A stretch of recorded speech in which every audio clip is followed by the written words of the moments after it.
Hello and welcome to the CAGED Canary podcast on Before Magic. I'm your host, Maddie Gilbert, and today I want to talk about what Before Magic is and where it came from because, I have a social media account for Before Magic on Facebook, Instagram, YouTube, and I always point people towards it, even though the website right now is not as full of content as it will be in the future. I always point people towards it because I really believe that it is going to be a place where people will be able to learn about magic, and that's sort of the long-term plan, the vision for it. But what is Before Magic? Where did it come from? People always ask me. And the truth is, the name itself comes from something that is pretty interesting. And I'm going to talk about it because he never used it. But I remember a few years ago, David Blaine was working on his TV show, the TV show that was released under the name Beyond Magic. This was a few years ago, and I was in New York, and we were at David Blaine's studio, and it was a few of us. I was there. Derek Delgadio was there. I think Daniel Garcia, a bunch of guys, pretty good magicians, to be honest. And we were all together, hanging out, and David was brainstorming for names, what he wanted to call his live show and what he wanted to call his TV show. And the concept was that it was like a post-magic type of thing that he was doing. Basically, he started his career doing magic, and then he started to do things that were more and more real, and it was like it was like his magic career was over in a way, and that he was doing something new. And that's what the concept was. Like, he's doing these things that are related to magic, but they're not magic. And he ended up using the name Beyond Magic, which I don't like as much as the name that we came up with at the meeting. And I forget who said it, but it was After Magic. That was the name. And I remember because a bunch of names were going around, and David Blaine turned to me and he's like, the way that he talks, "Hey, Maddie, do you know which name that I like the most?" And I knew that the name he liked the most was After Magic. So that's what I said, and he was pretty excited that I knew that the name that was his favorite. And it was a very, very good name because it was like the name that represented what he was doing after magic. Like, that's where he was in his career, and that's what the show was going to be, and that's what you were going to see. You were still going to see magic, but you would see sort of his progression after magic, which they eventually turned into the TV show called Beyond Magic. I personally don't like the name Beyond Magic so much. I think After Magic is a better name, but I think probably the TV people didn't like it as much as Beyond Magic. I don't think it's as easy to sell. After Magic is sort of weird. It's a sort of weird name, but I personally found it very attractive, and I know that David Blaine really liked that name. And the name stuck with me, and I was so disappointed that David Blaine never used it. And, fast forward, and I'm having this idea of writing a book on magic, and the book is going to be part biography, part magic history, part teaching magic, and I need a name for this book. And I feel like it's sort of egotistical to want to write a book when you're so young. It's like, oh, I'm going to write part of my biography. I'm not even 30 years old yet. Like there's sort of an egotistical thing that's tied to that, or perception, even though it's not egotistical. Just because I want to get the story out there, it's not like an ego thing, but people might think that it was, and it's like, I'm too young to write my autobiographies. So for me, the title that I want to call it was Before Magic, Living the Impossible, which I thought perfectly encompasses my life before magic, which was living the impossible. And it's like, it has multiple meanings. And I just really like that term, before magic. It was sort of like a spin of what, David Blaine wanted for his show, a name that he never used. I mean, it's the total opposite. He wanted after magic. I did before magic. And beyond just the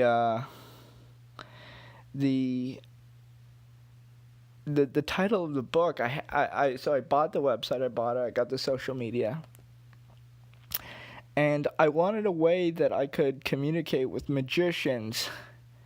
By communicate, I mean publish articles and, put products out, playing cards, all sorts of tricks, videos, you name it, magic related. And I know that a lot of the people who follow me on my main social media accounts, Maddie the Magician, are not magicians. These are members of the public. So I didn't want to have that awkward crossover where I'm, advertising people to learn magic on my main channel, and then having, people know that there's secrets to it, but not only know that there's secrets to it, but there's secrets that I actually teach and that they can buy. They're like, that was a problem to me. It still is a problem to me. I don't like that idea. I feel like as a magician, people should feel that what you're doing is real. They shouldn't be able to go to your website and,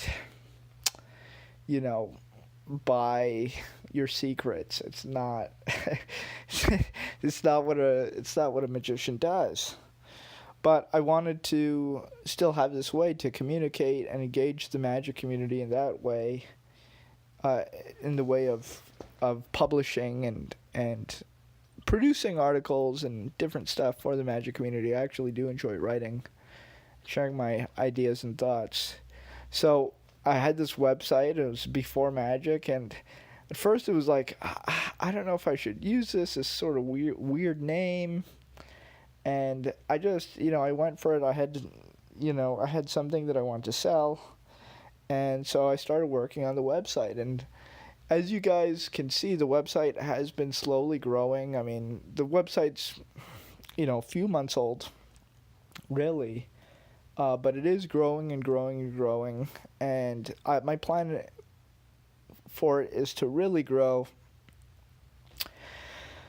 and have a bunch of regular content. The articles and the podcast are going to be sort of the pillars, and then to do a YouTube show that we're going to call the Magic Show or something similar to that, and really have it regular, so there's great magic content for magicians to learn magic, to be inspired, and to grow. And so that's what the plan was, and that's what it is. And I want to give you guys some backstory on it. There were many things that inspired me. I was inspired by Magicana. On a section of their website, they have something called the Screening Room. I think it's called the Screening Room.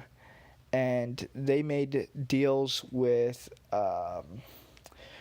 different magicians who ran TV shows, and Magicana made deals with them so that they could exclusively host some of their magic content. So these are, performances from Juan Tamariza's show, and there's another great show called The Magic Palace that is actually from Canada, ran in the 70s, I believe. And they have these clips of people performing magic that you really can't find anywhere else. And I thought it was cool. I really liked it, but I felt like, for me, I didn't want to just have those videos for people. And also, I'm not a guy who has this exclusive access right now to, somebody's whole show. So what I do is I'm putting videos that, for the most part, are already out there. Some of them aren't out there, but for the most part, they're already out there. But what I'm doing is I'm writing articles so that you can really get more from just the video. You can understand where it's from, understand the performer a little bit better. Maybe I'm trying to explain a concept or an idea, and the video is there sort of as a teaching aid, but it's also there to preserve and introduce that amazing magic to this new generation of magicians. So that's what my idea was behind that section of my website. I think I call it the theater, and there's two sections. There's the golden age and modern magic. We have the Caged Canary podcast, which you're obviously listening to right now. This is what we try to do, a weekly podcast. And when I say we, it's only me right now, but my goal in the future is to get more people on board to build this into an actual project. It's funny, magicians are very lazy. That's one thing that I've learned in my life working with magicians is they really will not do anything unless they have to. So that's sort of one of the things that I really was aware of when I started this venture, is that it's going to be me doing all the work all the time. There's really nobody else that I'm depending on. Now, that isn't to say that there's not going to be guest articles, there's not going to be guests on the podcast, there's not going to be, different people's releases in the store. We will have all that. We will, but at the end of the day, I am the front end, I am the back end, I'm the guy who does everything, both in front of the curtains and behind the scenes. And I'm also, extremely busy in my day-to-day life, so it is quite difficult to manage. And also one of the reasons why I wanted to create Before Magic was I was very unhappy with the magic companies that exist and that are around these days. You got Penguin Magic and Theory 11, Illusionist, Murphy's Magic, Vanishing Ink, Art of Magic, so on and so forth. And they're all, doing their own things. They're releasing playing cards, releasing books, releasing digital downloads, DVDs, that sort of thing. But I felt there was a real gap. It was like all these things that you could get from these companies were things that you had to pay for, and there was no one really passionate behind the scenes writing articles or doing, putting out free content that magicians could actually really enjoy and absorb and learn from. It was all like, pay for play. It was like you gotta buy this, you gotta spend money here. It was always sales oriented.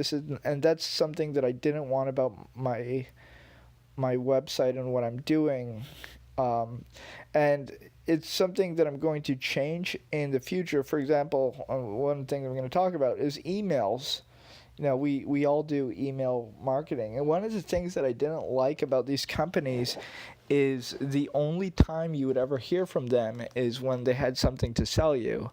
So this was either something old that they had to sell you or something new that they had to sell you. And their emails were always very sales oriented. There was really nothing else in the email other than, their sale copy, trying to convince you to buy a product.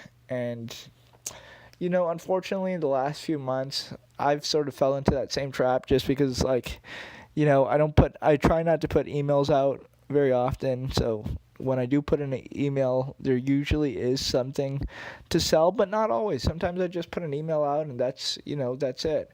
But I want to continue the style of putting out emails to people that are just information based, that aren't sales based.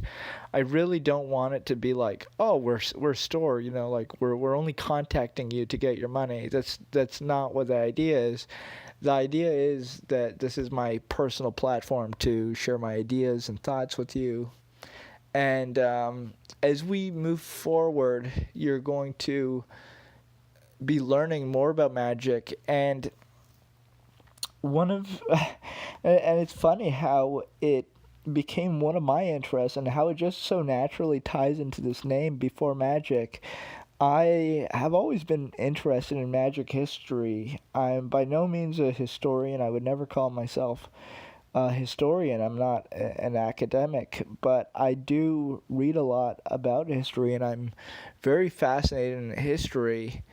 And I do study history in my own way. I read, I do my own research. I'm not an academic, but one thing that bothered me in all these books on history that I read in magic is that they would only go back to a certain point, and then there was certain points that they would consider untouchable. Like there was not a crossover in between what primitive cultures considered to be magic and the performance of magic and what we as modern audiences perceive to be magic. So most history books on magic only really describe magicians going back a few hundred years. You'll get sometimes a few thousand years going to ancient Rome, ancient Greece, but it will always be very cursory. It will not be in depth. And I think that this is very sad, as the history of magic is very well documented, but you also have to do a side study of the mythologies of the world and the early world religions and how they used what we call magic, these demonstrations of power, as proof and interacted with these so-called deities and forces that they were getting in touch with and manipulating in order to thrive in their environment. I hope that makes sense. I hope I don't just sound like I'm saying a bunch of mumbo jumbo, but what Before Magic will be and what one of the projects is, what a few of the projects are based on, is to really go back before magic and introduce a world of knowledge that's virtually unknown to magicians and really let them know that this goes way far back and they haven't been told about most of it. So that's what Before Magic will also be. It's multifaceted. That's sort of our mission. Our mission is just that, spread good information about magic, help develop magicians, communicate, intelligent communication between magicians. It's one of the things that I abhor is I don't even know how to phrase this correctly.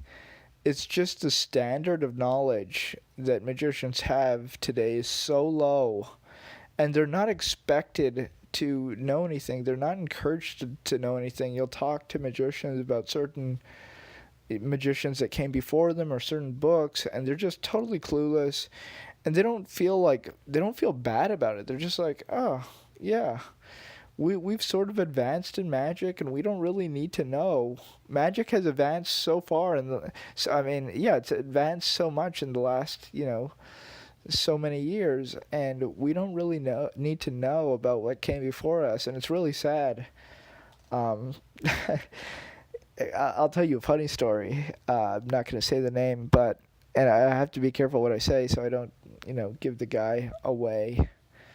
but there is a very well-known magic consultant who, and he's worked on a bunch of TV shows and with different big name magicians, but he's a magic consultant, and he was at a collector's house, and the collector was showing him some pieces from around his house, and I forget what name he said. It may have been Herman, or it may have been Decolta. I forget what name he said, but he said a magician's name, a magician who lived around 100 years ago. I forget the magician's name.